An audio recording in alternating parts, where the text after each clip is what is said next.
Johnson is preparing to make his final arrangements for his funeral that's slated for this weekend on Saturday, while his suspected killer is in custody. That's according to DeKalb County Sheriff officials. Now, earlier today, just a few hours ago, I had the chance to speak with Jacob's mom, Tia, who says that she wants the world to know who her son was.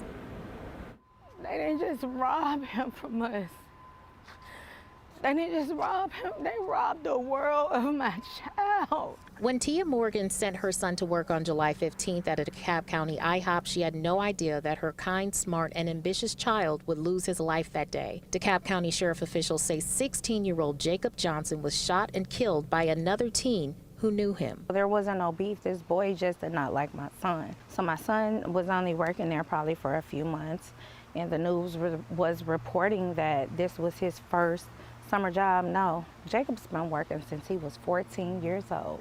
Jacob was one of Tia's 4 sons. He would roller skate all around him. She says he loved roller skating, had big dreams, and wanted to be a lawyer someday. But now she's planning his homegoing service instead. Through her grief and anger, she has a message for the community. And it's not just my child, it's other mothers and fathers out there whose children didn't deserve this. This grief-stricken mom is tired of gun violence in Metro Atlanta and is asking parents and kids to love each other instead of turning to violence. She also wants to hold parents who are gun owners accountable for their kids' actions. I need parents to know who have handguns or whose children can get access to handguns.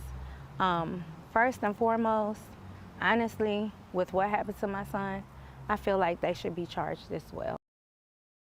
Struck in Strawberry Mansion today, where police say a 2-year-old girl has died after being shot inside her home. Investigators say the gun went off while being handled by a 14-year-old inside.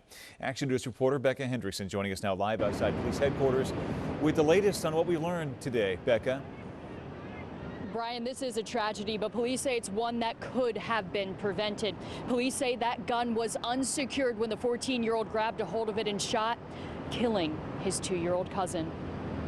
Neighbors in Strawberry Mansion doubled over crying after learning a 2-year-old girl was shot and killed this afternoon. No, that's not right. This is not right. That baby supposed to be here, playing, laughing, eating, having fun, living life. Police say the 2-year-old was in this home with her family when she was shot just before noon on the 2600 block of 29th Street. It appears as though the 14-year-old was able to access an unsecured firearm inside of the house, and while handling that weapon, fired at least one shot, striking a 2-year-old girl in the head. Investigators say the shooting appeared to happen in an upstairs bedroom. Police say the child's mom ran outside with her toddler. Neighbors say a Good Samaritan pulled over and took them to Temple Hospital. Imani called 911. This could have been prevented. Police say the young girl died at the hospital. How many times this year have we been standing out here and talking about an issue of unsecured firearms and what this can lead to? Sources say the child's grandmother owns the gun. Both grandparents, the child's mom, and another adult relative were home at the time of the shooting, along with a 9-year-old and a 1-year-old. We have a 2-year-old whose life is now over because of an unsecured weapon. Grieving neighbors who know this family say they hope someone is held accountable. Minneapolis woman is in jail accused of murder. Monique Cooley's arrest happened nearly 2 months after a deadly shooting on Indy's east side. Fox 59's Jesse Wells looked through court records today and explains what police believe led up to that violence. According to court records, the deadly shooting right here on this sidewalk stemmed from a dispute over money. Regardless of the motive, those who knew and loved the victim say they're relieved the accused killer has finally been caught. In the middle of the afternoon in early June, police believe a woman got out of her car here on Kenyon Street and shot a man to death in front of several people, including young kids. It all happened too fast. I just heard gunshots. Multiple witnesses, including Stella, helped identify Monique Cooley as the accused killer. According to this affidavit, which was unsealed this week, witnesses told police Cooley thought she was owed money after selling a gun to the victim's sister-in-law. It's stupid. Money's the rule of all evil. You know what I'm saying? People don't have no respect for nobody's life. It's all about this fast money, gain life, or whatever. I don't know, but it was senseless. The victim, 33-year-old Michael Hess, who was affectionately known as Lil Mike, battled sickle cell his entire life and leaves behind a lot of family and friends who are still mourning his loss. The man who was shot, he was out on bond for a separate attack on his girlfriend. It happened about a month prior. Now, tonight, police say they want to speak with the person who pulled the trigger. We spoke with an eyewitness. She says she saw the whole thing, describing this person as male. But tonight, police have very few clues as to their identity. I was so in shock when I saw it. What this woman who asked we conceal her identity, concerned for her safety, is describing is fighting so bad between a man family members have since identified as Tracy Richardson and his girlfriend. It prompted her to call 911. At one point, they were both on the ground. But before police arrived at this Boone Ridge Drive yard, that fight was finished. From his car. So from his car, he just got up and shot him. Police are still trying to figure out who he or she is.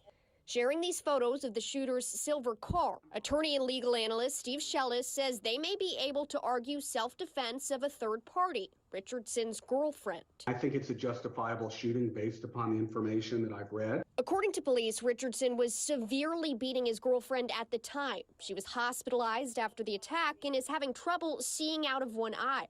Several drivers stopped to check in on the couple, but this silver car was the only one to circle back. Accused of stabbing and killing someone in San Mateo and then posting video of the crime on social media. KTVU's Brooks Giroux spoke with someone who knows the suspect, saw the video, and contacted police. This was an isolated and targeted crime. A deadly stabbing inside an apartment in the city of San Mateo. But worse, video of the killing posted on Facebook Wednesday. There was a person bleeding out and he was standing over the person, repeating Bible verses and other type of incoherent nonsense. Ryan Lenahan, who doesn't want to show his face, says he knows the suspect, 39-year-old Mark Mechikoff, who's now in jail. The two grew up in Pacifica.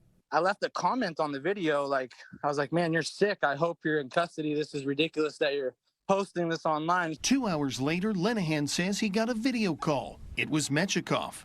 And he was just talking all sorts of babble, and he appeared to be in the same location as where the crime took place. I couldn't see the victim in the video, but I could see the background looked the same to me. Lenahan went to police. So did others, including someone in Nye County, Nevada, where sheriff's detectives pinged the phone that posted the video, ending up here in San Mateo along 37th Avenue, right across the street from a hospital. We dispatched a bunch of officers to that area due to the severity of the crime, and we started going door to door through the large apartment complex looking for the possible victim. It took 3 hours, but investigators say they found a woman dead. It's a lot to know that you live here where somebody got murdered, and it's not easy being the neighbor. The search was on for the suspect. Mechikoff has an extensive criminal past, including a 2019 incident in Florida where